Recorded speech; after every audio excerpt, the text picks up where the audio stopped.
When you say Alien vs. Predator, most people think of the crappy 2004 movie and its crappier 2007 sequel, but the crossover series was around way before the terrible movies came out. The whole idea of an Alien and Predator crossover originated with a Dark Horse comic and came to prominence in 1990 when Predator 2 set designer snuck a xenomorph skull into the Predator's trophy collection. That one Easter egg spun out into Alien vs. Predator novels, more comic lines, including a joint crossover with Batman and Superman that blows ass because the entire story revolves around Superman's stupid new Fortress of Solitude. And of course, there are a ton of Alien vs. Predator video games. There's a classic arcade beat-em-up that you can't play anymore without emulators, a significantly less classic Super Nintendo beat-em-up, a shooter exclusive to the Atari Jaguar of all things, and I was surprised to find out the crossovers date so far back. There's an Alien vs. Predator game on the black and white Game Boy, and because I'm psyched for the release of The Predator, and because the games industry has a seething hatred of backwards compatibility, I'm going to review some Alien vs. Predator games, starting with Alien vs. Predator: The Last of His Clan. Okay, two R-rated action and horror franchises meet in an epic crossover, the clash of two of the most iconic monsters in history.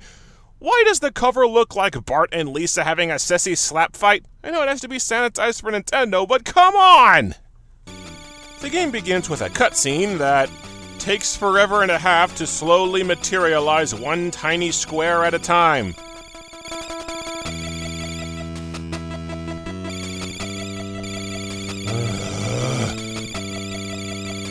There is no way to speed up the text, you can only skip it.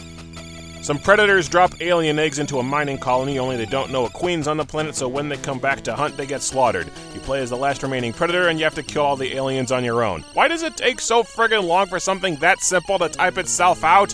Like most titles on the Game Boy, it's a side-scroller. Each level's laid out like a maze. You need a key to get through a locked door, and you need bombs to blow open barriers through each level. You explore for all the items you need and find the exit while fighting off xenomorphs. There's even a map at the top of the screen, which blew my mind for how primitive Game Boy games tend to be. How about that? Alien vs. Predator made a huge innovation in exploration games before Metroid did. Please do not leave me a note explaining which exploration game had the first map. I promise you're the only one who cares. The animations are pretty fluid and the sprites are really well detailed, but the controls are ridiculously stiff and sluggish. You walk very slowly, so the whole game feels like it's set to a snail's pace. There's a slight lag to the jumping to fit in an animation. The jumping arcs are huge, slow, and awkward like the gravity's been shut off. You can't attack while airborne or while climbing ladders. Speaking of ladders, you can't drop off ladders or attack to either side. You're just stuck while you slowly go up or down. Even switching weapons is tedious. You press select, it takes a second for the menu to pop up, and you tediously scroll through one option at a time. The basic gameplay just feels like tedious trudging. It takes forever to do anything.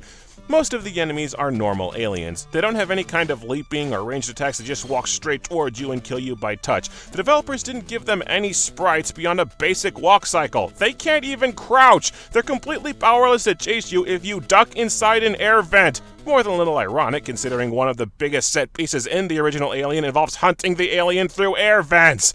The only other enemies are rare chest bursters that you just crouch and hit, and the occasional face hugger that knocks 4 of your 8 hit points off at once and won't get the hell off unless you have the disc weapon that only appears in certain levels. And water. Yeah, drops of water falling from the ceiling hurt you too.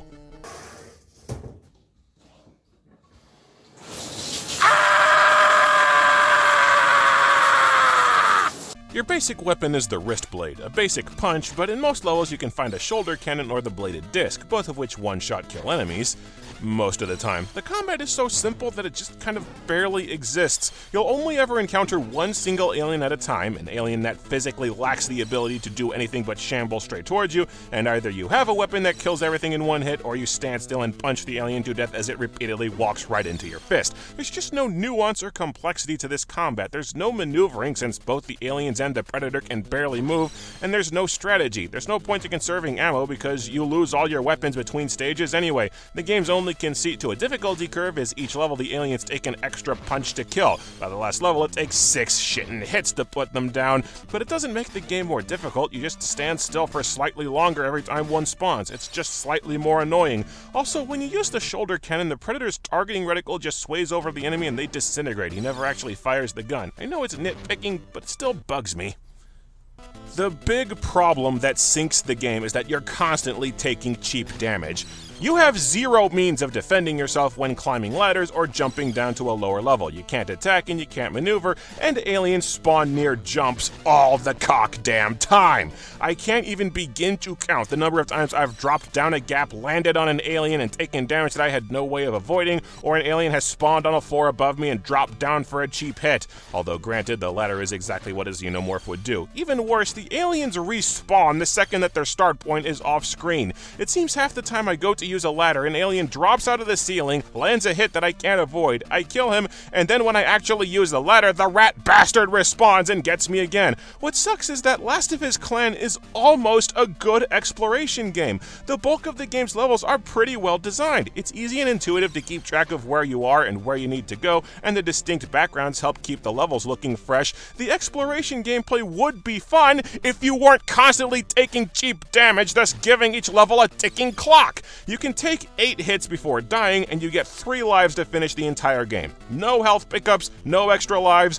take too many wrong turns trying to solve the maze, and you die from stacking up unavoidable hits. Die 3 times, and the game's over. It devolves the gameplay from exploration to trial and error. You have to memorize how each level goes and memorize the shortest route through each level, or you'll get ambushed too many times to finish the stage.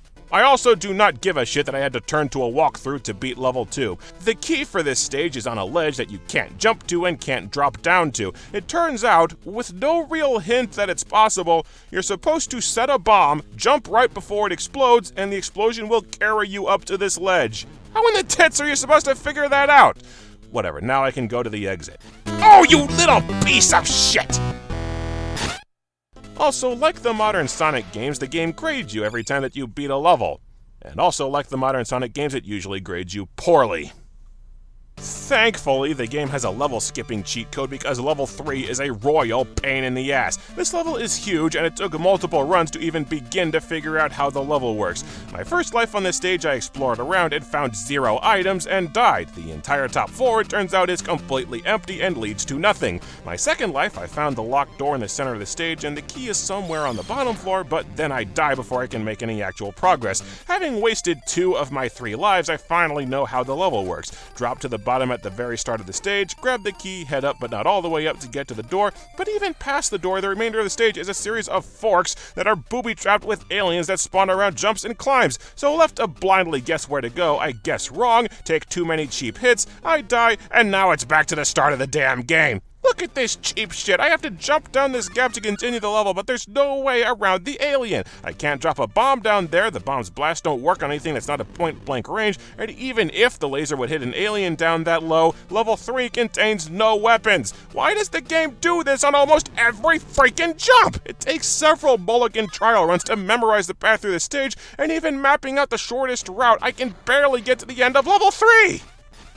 After dying a lot, I finally figured out what I was missing to survive the cheap shit aliens that constantly spawn around jumps and ladders. One of the items in your inventory is the Predator's Invisibility field. When selected, it makes you immune to any and all damage until you switch to another weapon or until your power supply runs out. You turn on the Invisibility field whenever you need to make a blind jump, and the camping little shit aliens can't hurt you.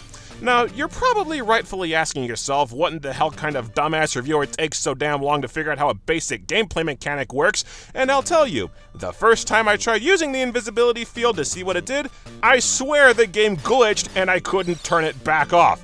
I don't have footage or proof that I couldn't recreate it, but I swear it happened. So I was under the impression the invisibility was a one-time use until I got desperate because level 3 was unwinnable without it. Besides, the invisibility is still implemented as dickishly as possible. For some reason, the map uses the same power as the invisibility, so you're constantly losing power whether you block damage or not. If you wait too long, the invisibility goes away, and if you use the invisibility, you burn through your reserve and lose the map. The invisibility also eats so much power that you barely get to use it. You barely have enough combined health and power to beat level 3 even if you memorize the shortest route through the level. So the invisibility doesn't fix the game's cheap damage problem, it just slightly extends the implicit doom timer. The invisibility also somehow prevents damage from facehuggers after they've latched onto you. So literally wrapped around your face, I guess they can't tell where your mouth hole is unless they can actually see it. Well, then again, the Predator's mouth hole does kind of look like a traffic accident, so, fair point.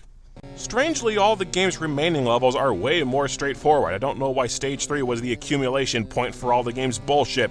Level 4 is mostly made out of long, straight hallways. It takes forever to navigate and it sucks out your power, but at least it's not full of freaking booby traps. For some bizarre reason, the game starts putting invisible paths through the stages, so it looks like you're phasing through walls whenever you cross some vital rooms. You can clearly tell the walls are fake using the map, so I wonder why the hell they did this. Other than to give us this hilarious moment where an alien looks like he's glitched through the ceiling and gotten stuck. See, he can't crouch into the vent down here, so he's just trapped in place and can't move. I would have beaten level 5 in one life if it didn't end with a massive dick move. To get to the exit, you have to pull off a tricky arcing bomb jump, and if you miss it, there's a long backtrack full of alien ambushes to try it again. You miss this jump once, and you're in deep shit. You miss this jump twice, and you're just dead, because you've burned too much power to survive. And level 6, the last stage before the final boss, isn't even hard, it just ends on a beginner's trap. See, there's a barrier in the middle of the stage that leads to an item, and if you blow up this barrier, the level is rendered impossible to complete.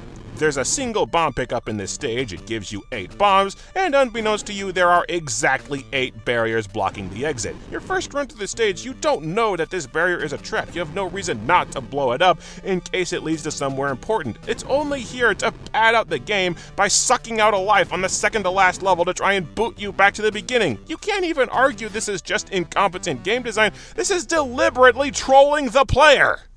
The last level, you fight an alien queen, which is very obviously a static image in the background with an arm sprite laid over it that sticks out like a sore thumb. It's kind of funny how the Game Boy Color's default color assignment makes it look like a bloody skinned arm against the backdrop. You duck under the queen's arm, hack at it until it's gone, then keep stabbing it for no apparent effect while the jaw awkwardly animates to spit acid at you every now and then. The stiff controls make it super difficult to avoid the acid spit, and you have to hit this bitch 41 times according to the walkthrough, so you're going to be replaying the game a lot to practice on this boss. I've heard that you can cheese the queen by bomb jumping on top of her and attacking her from behind, but I never managed to pull it off. So eventually you master the controls and the timing, you kill the queen, and you get a white screen with mission complete written on it, and that's it. Game restarts.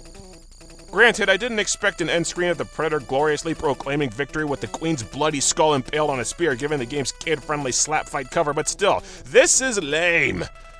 Alien vs. Predator, the last of his clan, isn't horrible, but it's just not good either. The non-linear levels, the maze solving, and the exploration gameplay are almost fun, but they're ruined by an endless stream of cheap hits that drown you in so much unavoidable damage that each level effectively has a strict time limit, and the general gameplay is slow and plodding with combat that barely exists. It just feels like the game was less designed to be fun and more designed to relentlessly pad out its length with fake difficulty. It was a few slight changes and tweaks away from being a decent game, and the graphics and music are pretty good, but all in all, it just sucks. Now, I had planned on jumping straight into Alien vs. Predator Classic 2000, a game that I freaking love, after this, but I completely forgot that Spider-Man on PS4 was coming out until it, well, came out. So Spider-Man is next, more Alien vs. Predator afterward. I missed the Predator's release date anyway, so what the hell.